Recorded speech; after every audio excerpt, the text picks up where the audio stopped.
এই মহাবিশ্বে আমরা একা নই।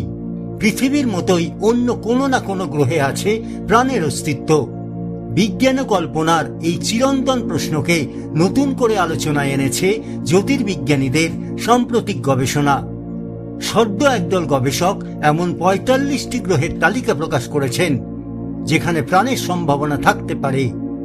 ভিন গ্রহে প্রাণের সন্ধান, এই প্রশ্ন বহুদিন ধরেই বিজ্ঞানীদের কৌতূহলের কেন্দ্রবিন্দু।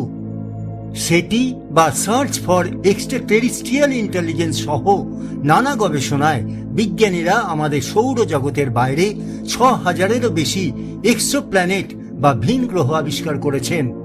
তবে এদের মধ্যেও খুব অল্প সংখ্যক গ্রহই উন্নত প্রাণীর বসবাসের উপযোগী হতে পারে বলে জানাচ্ছেন বিজ্ঞানীরা।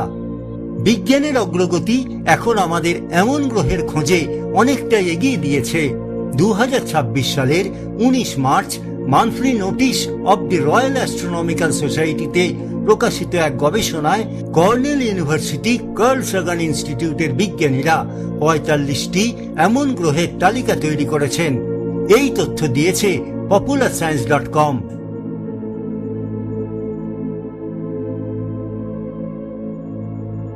গবেষণা অনুযায়ী এই ৪৫টি পাথুরে গ্রহ তাদের নিজ নিজ নক্ষত্রের বাসযোগ্য অঞ্চল বা হ্যাবিটেবল জোনে অবস্থিত, যেখানে তরল জলের অস্তিত্ব থাকতে পারে। এই তালিকার মধ্যে সবচেয়ে পরিচিত গ্রহগুলির একটি হল প্রক্সিমা সেন্টাউরি বি, যা পৃথিবী থেকে প্রায় ৪.২ আলোকবর্ষ দূরে। এছাড়া আছে টেরাপিস্ট 1 সিস্টেমের ৪টি গ্রহ। তবে সমস্যা হল দূরত্ব। আলো যেখানে প্রতি সেকেন্ডে প্রায় ১,৮৬,০০০ মাইল গতিতে চলে, সেখানে মানুষের তৈরি দ্রুততম যান অ্যাপোলো 10 এর গতি ছিল ঘন্টায় মাত্র ২৪,৭৯১ মাইল। ফলে বর্তমান প্রযুক্তিতে নিকটতম এই গ্রহে পৌঁছতে মানুষের সময় লাগতে পারে প্রায় ১,১৪,০০০ বছর। কোনোভাবে এই দূরত্বের বাধা কাটিয়ে উঠতে পারলেই অন্য মাত্রা পাবে ভিন গ্রহে প্রাণের সন্ধান।